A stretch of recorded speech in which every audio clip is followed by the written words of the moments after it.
حضرت عائشہ صدیقہ رضی اللہ تعالی عنہا سے کسی نے پوچھا تھا صحابہ کرام علیہم رضوان میں سے کہ اماں جی نبی پاک کے اخلاق کس طرح کے تھے؟ تو فرمانے لگی قرآن مجید ہی رسول پاک کے اخلاق ہیں۔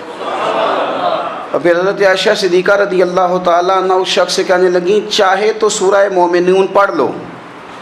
تو انہوں نے یہ ابتدائی آیات سورہ مومنون کی جب تلاوت کی تو حضرت عائشہ فرمانے لگی یہی تو میرے نبی پاک کے اخلاق ہیں، اور یہی وہ آیات ہیں جن میں اللہ تبارک و تعالیٰ نے بندہ مومن سے تقاضا کیا ہے کہ اگر وہ جنت کا وارث بننا چاہتا ہے، جنت وہ جگہ ہے جہاں رسول کریم علیہ السلام کا قرب بھی ملے گا اور رب کریم کی زیارت بھی نصیب ہوگی، وہ مقام فلاح، وہ مقام کامیابی، وہ مقام جہاں اللہ تعالیٰ اپنے بندوں پر اپنی رضا نازل فرمائے گا، اس مقام کا نام مقام جنت ہے۔ تو اس سورہ مبارکہ کی ابتدائی آیات کے اندر اللہ تبارک و تعالیٰ نے ان صفات کا تذکرہ فرمایا ہے کہ اگر وہ صفات ہم اپنے اندر پیدا کرنے میں کامیاب ہو جائیں، معنی یہ ہے کہ ہمیں اللہ تبارک و تعالیٰ نے جنت کا وارث بنا دیا ہے۔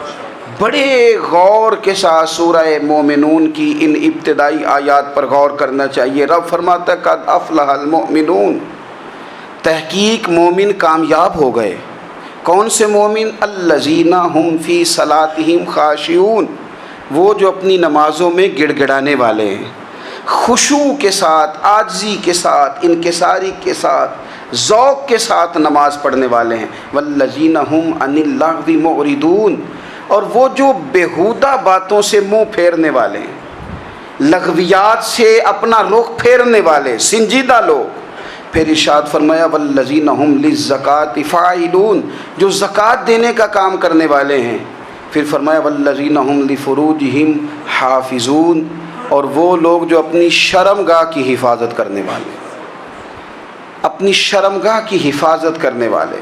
الا علی ازواجہم، مگر یہ کہ اپنی بیویوں پر، او ما ملکت ایمانہم، یا اپنی شرعی باندیوں پر۔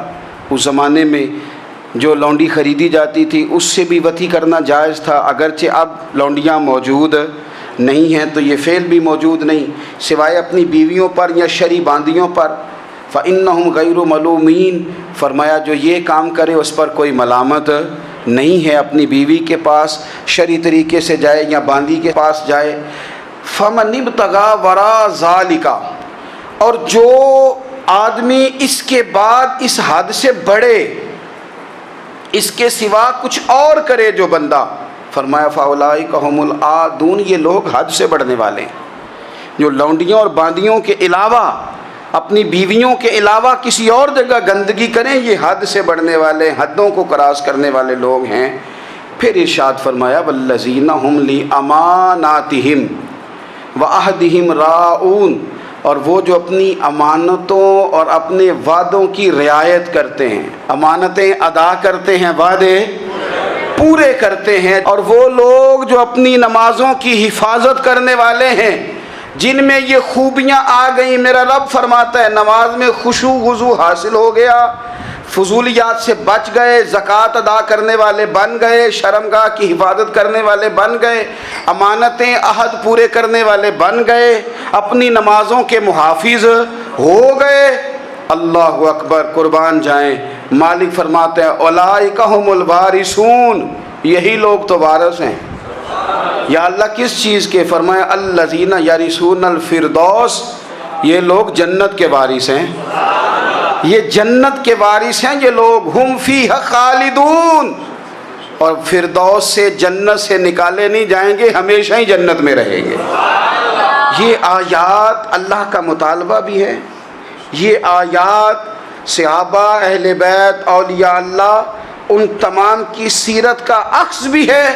اور سب سے بڑھ کر سیدہ عائشہ صدیقہ فرماتی ہیں یہی تو آیات ہیں جنہیں اچھی طرح سمجھ لو گے تو تمہیں مدینے والے کے اخلاق بھی سمجھ میں آ جائے گا، حضور کے اخلاق بھی تمہیں سمجھ میں آئیں۔ بڑے غور کے ساتھ سورہ مومنون کی ان ابتدائی آیات پر غور کرنا چاہیے۔ رب فرماتا ہے قد افلح المؤمنون، تحقیق مومن کامیاب ہو گئے۔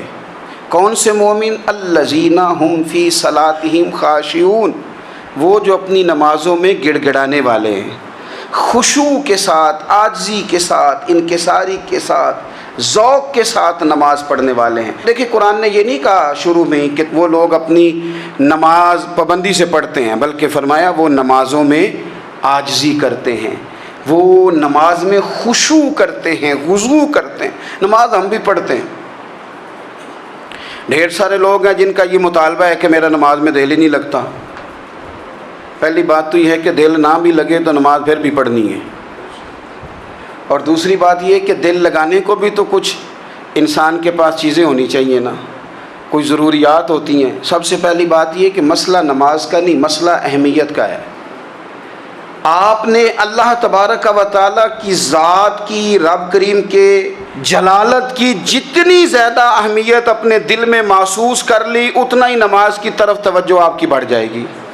آپ سادی سی مثال ہے، غور کر لیں، جتنا آپ اپنے استاد کو پروٹوکول دیتے ہیں، جتنی عزت کرتے ہیں، اتنا ہی وقت پہ آپ ان کے پاس پہنچ بھی جاتے ہیں۔ اگر آپ کے دل میں اہمیت نہیں ہے تو آپ ٹال دیں گے، اور جس استاد کی اہمیت ہے اس کے فون کی گھنٹی بجتے ہی فون بھی اٹھایا جائے گا، اور بات پوری مکمل بھی نہیں ہوگی تو کہا جائے گا جیسے آپ کہیں گے، اور جو وقت وہ دیں گے ان سے 10 منٹ پہلے پہنچنے کی کوشش بھی کی جائے گی۔ بس سمجھ لیں دل لگنے نہ لگنے کا مسئلہ نہیں، اہمیت کا مسئلہ ہے۔ آپ جتنی اپنے مالک کی بارگاہ کی اہمیت سمجھ لیں گے، اتنا ہی وقت پہ مسجد آئیں گے، اتنا ہی شوق سے نماز پڑھیں گے۔ دوسری بات، نماز کے ترجمے پہ غور کریں۔ آپ یقین کریں اگر نماز کا ترجمہ ہمیں آ جائے نا تو ہمیں تو یوں لگے کہ ہم تو اپنے مالک کی بارگاہ میں عرض و معروض کرنے حاضر ہوئے ہیں۔ یہ سورہ فاتحہ ہی دیکھ لیں آپ، حضور فرماتے ہیں، رب فرماتا ہے سورۃ فاتحہ آدھی میری ہے آدھی میرے بندے کی ہے۔ جب اس نے کہا الحمدللہ رب العالمین الرحمن الرحیم مالک یوم الدین ایاک نعبد و ایاک نستعین، جب یہاں تک وہ لفظ کہتا ہے تو یہ حصہ میرا تھا۔ اس نے اپنے رب کی تعریف کی، اور جب کہا نا اس نے اہدنا الصراط المستقیم، اب بندے نے التجائیں شروع کر دی۔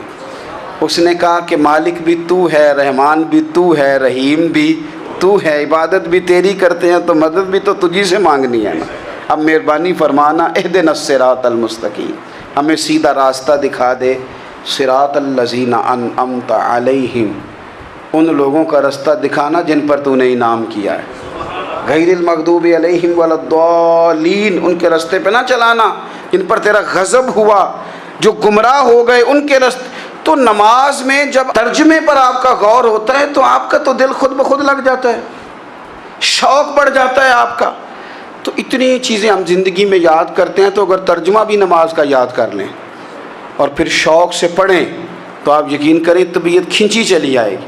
ہمارے ہاں کچھ لوگ نماز پڑھتے ہیں پر بڑی لاپرواہی سے پڑھتے ہیں، کبھی ادھر دیکھتے ہیں کبھی ادھر دیکھتے ہیں، کبھی بال سہلاتے ہیں۔ وہ میں نے دیکھا ہے سجدے جا رہے ہیں تو سیانے سیانے بندے کبھی کپڑے کو چھیڑ رہے ہیں کبھی جگہ کو چھیڑ رہے ہیں۔ میرے نبی کریم صلی اللہ تعالیٰ علیہ وسلم نے فرمایا ان لوگوں کا کیا حال ہے جو اپنی نماز میں نظریں آسمان کی طرف اٹھاتے ہیں، رکوع سے اٹھے تو اوپر دیکھنا شروع کر دیا، کیا حال ہے ان کا۔ اور پھر حضور نے ایک موقع پر تو سختی فرمائی، فرمایا جو نماز پڑھتے اپنی نظریں آسمان کی طرف اٹھاتا ہے وہ باز آ جائے، ورنہ ایسا نہ ہو کہ رب اس کی آنکھیں ہی چھین لے، وہ باز آ جائے اس کام سے۔ خشوع کے ساتھ نماز پڑھے، عاجزی کے ساتھ نماز پڑھے، اس کا دل لگا ہوا ہو نماز کے اندر۔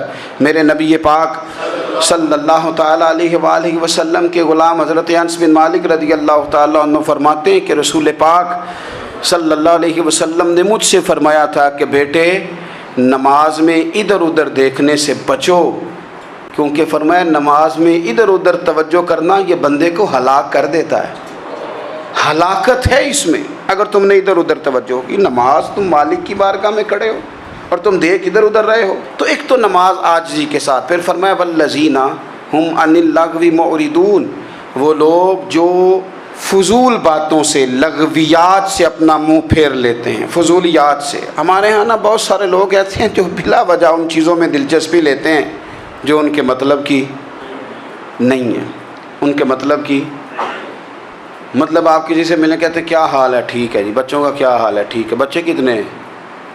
تو بھئی آپ کو جب پتہ ہی نہیں تھا کتنے ہیں تو حال کیوں پوچھا آپ نے؟ آپ کرتے کیا ہیں؟ آپ کا بڑا بھائی کیا کرتا ہے؟ چھوٹا بھائی کیا کرتا ہے؟ ابا جی کیا کرتے ہیں؟ بھئی آپ کے مطلب کی بات نہیں، آپ مطلب کی مقصد کی بات کریں، بے مقصد باتوں میں الجھنے کی ضرورت نہیں ہے۔ دیکھیں، اپنا ادارہ میں چلاتا ہوں، اپنا گھر آپ چلاتے ہیں، اپنی ڈیوٹی آپ کرتے ہیں، آپ کو زیادہ بہتر پتہ ہے کہ آپ اپنا گھر کیسے چلا رہے ہیں، مجھے زیادہ بہتر پتہ ہے کہ میں مدرسہ مسجد، مجھے زیادہ بہتر پتہ ہے اس کے اندر کون سی اصطلاح کس طرح کرنی ہے، یہ مجھ سے زیادہ بہتر کوئی بندہ جانتا نہیں۔ اب ہم کیا کرتے ہیں، جب ہم دوسرے کے کام میں مداخلت کرتے ہیں تو دو نقصان ہوتے ہیں، ایک تو اس کے ساتھ ہمارا رائے کا اختلاف ہو جاتا ہے، اور دوسرا ہمارے اپنے بہت سارے کام رہ جاتے ہیں، کیونکہ ہماری توجہ ہی دوسرے کی جانب تھی، اپنے بڑے سارے کام رہ جاتے ہیں۔ اس لیے بہت ساری ایسی چیزیں ہیں جن میں بلا وجہ کوئی مقصد نہیں۔ ہم پرانے لوگوں سے باتیں سنا کرتے تھے، ہمارے بزرگ کہا کرتے تھے جڑے پنڈ جانا نہیں، جڑے پنڈ جانا نہیں اودا راہ پوچھنے دی کی لو۔ لغویات میں نہ الجھیں، فضولیات میں نہ الجھیں، یعنی ٹو میں رہنا، ٹو میں۔ آپ یقین کریں، میں نے پرسنلی طور پہ اس چیز کو محسوس کیا ہے کہ ہمارے بہت سارے اہم حقوق صرف اس لیے مس ہوتے ہیں کہ ہماری اپنے سے زیادہ توجہ سامنے والے پہ ہوتی، سامنے والے۔ میں نے دیکھا بڑے بڑے عجیب سوال اور بڑے بڑے انوکھے سوال، مطلب یہ کہ اتنی لمبی چوڑی، اور لوگوں کو بڑا پتہ ہوتا ہے یہ فلاں آدمی جو ہے اس کے بچے کتنے ہیں، وہ بیاہ کہاں پہ ہیں، کس کس علاقے میں ان کی شادیاں ہوئی ہیں۔ اتنی تفصیلات کی ہمیں ضرورت نہیں ہے، ہم سے تو ہمارے بارے میں پوچھا جائے گا، تو ہمیں اپنا معاملہ بڑا صاف ستھرا۔ دیکھیں کیا سونی بات کی مدینے والے رسول نے، قربان جائیں حضور کے جملوں پر۔ ایک شخص نے پوچھا حضور سونا اسلام کون سا ہے، خوبصورت مسلمان کون ہے؟ تو نبی پاک صلی اللہ علیہ وسلم نے فرمایا وہ خوبصورت مسلمان ہے جو بات اس کے مقصد کی نہیں، بے معنی ہے، وہ بات وہ چھوڑ دے۔ بے مقصد باتوں سے الجھنا جو بندہ چھوڑ دے وہ مسلمان بڑا سونا مسلمان ہے۔ ہم کمزور اس لیے ہوتے ہیں کہ ہماری توجہ زیادہ دوسروں کی باتوں پر پڑتی ہے۔ پھر فرمایا والذین ھم للزکاۃ فاعلون، وہ لوگ جو زکوٰۃ دینے کا کام کرتے ہیں، صدقات کرتے ہیں، خیرات کرتے ہیں، وہ کامیاب ہو جاتے ہیں۔ پھر فرمایا والذین ھم لفروجہم حافظون، وہ جو اپنی شرمگاہ کی حفاظت کرتے ہیں۔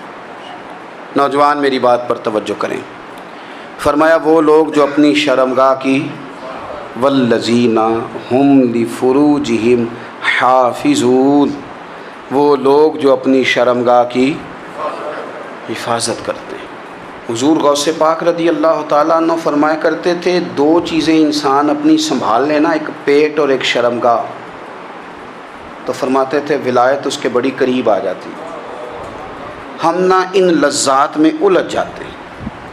سیانے سیانے بندے روٹی کمر سیدھی کرنے کے لیے کھانی چاہیے، زبان کے ذائقے کے لیے نہیں کھانی چاہیے۔ یہ زبان کا ذائقہ لگ جائے یہ کہیں کا نہیں چھوڑتا انسان کو۔ اپنی شرمگاہ کی جو لوگ حفاظت کر لیتے ہیں، کوئی بڑے سے بڑا گناہ کرنے سے بھی بندہ کافر نہیں ہوتا، بندہ کفر کرنے سے کافر ہوتا ہے۔ گناہ بڑے سے بڑا کرنے والا بھی گناہ گار ہے، کافر نہیں۔ لیکن بعض گناہ ایسے ہیں جو جس وقت بندہ کر رہا ہوتا ہے اس وقت وہ مومن نہیں ہوتا۔ میرے نبی کریم صلی اللہ تعالیٰ علیہ وسلم نے فرمایا جب کوئی شرابی شراب پیتا ہے اس وقت مومن نہیں ہوتا، جب کوئی چور چوری کرتا ہے تو اس وقت مومن نہیں ہوتا، اور جب کوئی زانی زنا کرتا ہے تو تب وہ مومن نہیں ہوتا۔ اتنی دیر کے لیے اس کے دل سے ایمان نکال لیا جاتا ہے۔ یہ جو ہمارے لڑکے بن سنور کے نکلتے ہیں، یہ جو میک اپ کا خرچہ لڑکیوں کے برابر لڑکوں کا ہوتا جا رہا ہے، یہ جو لڑکے بھی رات کو چہرے پر کریم لگا کر کے سوتے ہیں، یہ بتا سکتے ہیں کہ مقاصد کیا ہے؟ بتا سکتے ہیں؟ یعنی بچے بھی بغیر شیمپو کے بال نہیں دھوتے، مثلا کیا کرنا ہے آپ نے اس کا؟ بڑی بڑی قیمتی چیزیں جو ہیں وہ آپ نے رکھی ہوئی ہیں، مقصد کیا ہے؟ یہ جو ہمارے بچے بن سنور کے نکل رہے ہیں تو کیا دعوت دے رہے ہیں سوسائٹی کو؟ شارٹ نکرے پہن کے جو نکلے ہوئے ہیں اریاں لباس پہن کے نکلے ہوئے. اقبال نے کہا تھا دیار مشرق ہوس میں غلطاں، شباب اریاں شراب عیسیاں، جسے بھی دیکھو غری کے عیسیاں. ہم ایسی تہذیب کیا کریں گے؟ شباب اریاں، تم نے اپنی جوانی ننگی کر ڈالی ہے ساری معاذ اللہ. کن مقاصد کے لیے؟ میں وہ اعداد و شمار بتا نہیں سکتا. ہمارے ہاں گاند سستا ہو گیا ہے، لوگوں نے گناہ تک پہنچنا آسان بنا دیا ہے. آپ دیکھ لیں گندگی دروازے پہ اور گند موبائل میں. کیسے بچائیں ان بچوں کو؟ کیا کریں؟ کلیجے پھٹتے ہیں. کبھی باتیں سوچتے ہیں تو سوچتے ہیں آنے والی نسل کو کہاں لے جائیں، کہاں چھپائیں، کیا ایسا کریں کہ یہ بچ جائیں. خدا را قربان جائیں حضرت عثمان غنی پر. مصنف ابن ابی شیبہ میں صحابہ فرماتے ہیں حضرت عثمان غنی نا بڑے مالدار تھے. مال آتا ہے تو لوگ عیاش نہیں ہو جاتے، مال آتا ہے تو لوگوں کی خواہشات بہت بڑھ نہیں جاتی. بڑے مالدار تھے، مالدار بھی تھے اور سونے بھی بڑے تھے. حضرت اسامہ بن زید کہتے ہیں میں نے زندگی میں اتنا سونا بندہ نہیں دیکھا جتنے حضرت عثمان غنی خوبصورت تھے، پیسہ بھی حسن بھی. لیکن فرماتے ہیں کہ حضرت عثمان غنی سب سے بڑھ کر اپنی شرمگاہ کی حفاظت کرنے والے اور سب سے بڑھ کر صلہ رحمی کرنے والے، رشتہ داروں سے اچھا سلوک کرنے والے، حیا والے، شرم والے، پاکیزگی والے. آپ کا ذہن ہے، آپ صبح اٹھتے ہی ذہن بنا لیں کہ میں نے آج اتنا سبق پڑھنا ہے، آج اتنی تفسیر دیکھنی ہے، اتنی عبادت کرنی ہے، فلانی نعت میں نے دیکھنی ہے، فلاں خیر کا کام کرنا ہے، فلاں آدمی کے ساتھ نیکی کرنی ہے. صبح ذہن بنا لیں، آپ کا ذہن وہی کام کرنے لگے گا. لیکن اگر صبح اٹھتے ہی ذہن میں گندگی ہے، رات کو سوتے ہی معاذ اللہ ذہن میں وسوسے ہیں، تو پھر سارا دن وہی چکی چلے گی، وہی انداز رہے گا.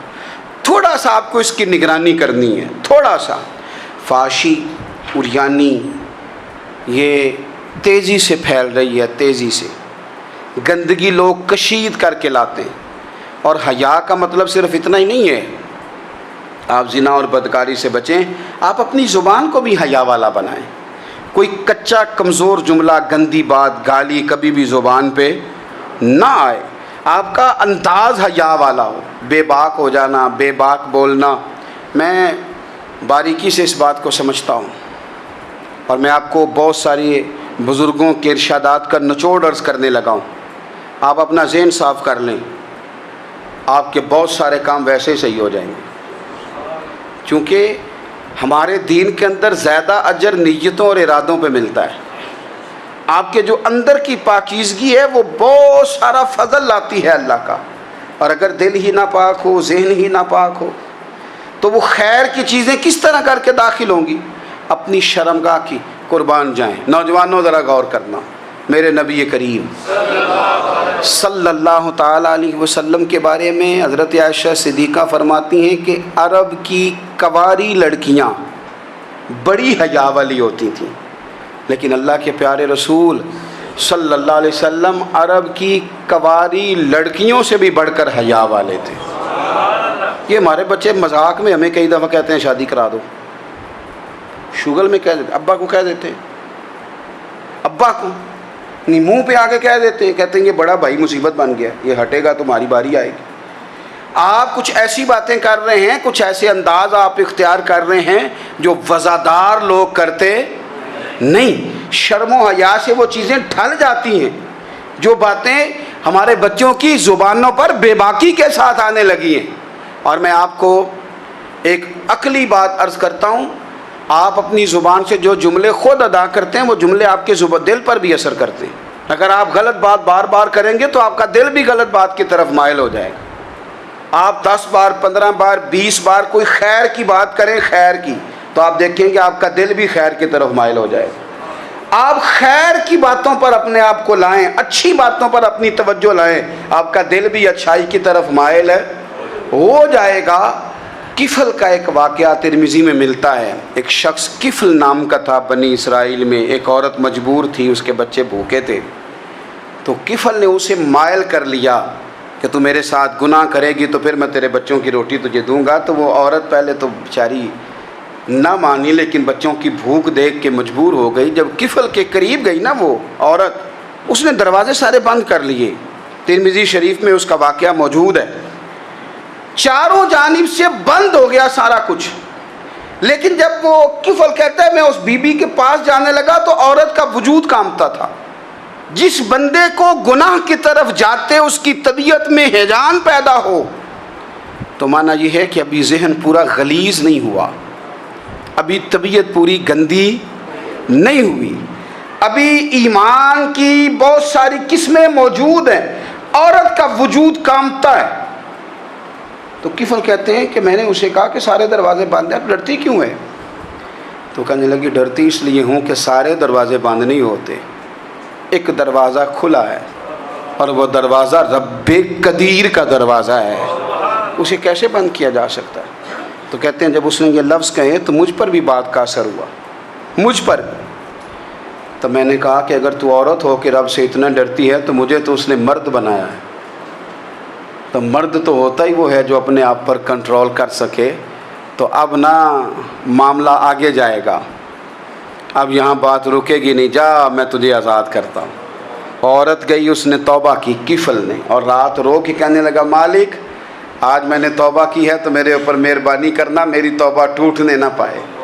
رات اس نے توبہ کی, رات ہی انتقال ہو گیا.